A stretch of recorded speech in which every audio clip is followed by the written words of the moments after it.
How to permanently delete ChatGPT. Please leave a like and consider subscribing if this helps. So the first step is to click your name to the bottom left of ChatGPT and then go to settings. From here, we're just going to quickly make sure all of our chats are deleted. So go to data controls and delete all chats and confirm deletion. Once we've done this, go to account at the bottom, scroll down and then click on delete account. Delete.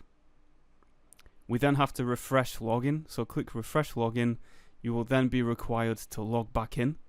So we've now logged back in and we want to repeat the process. So click your name to the bottom left, go to settings, account, scroll down, delete again, and enter your email in the top box and then type delete in the bottom box, and now the permanently delete my account will appear.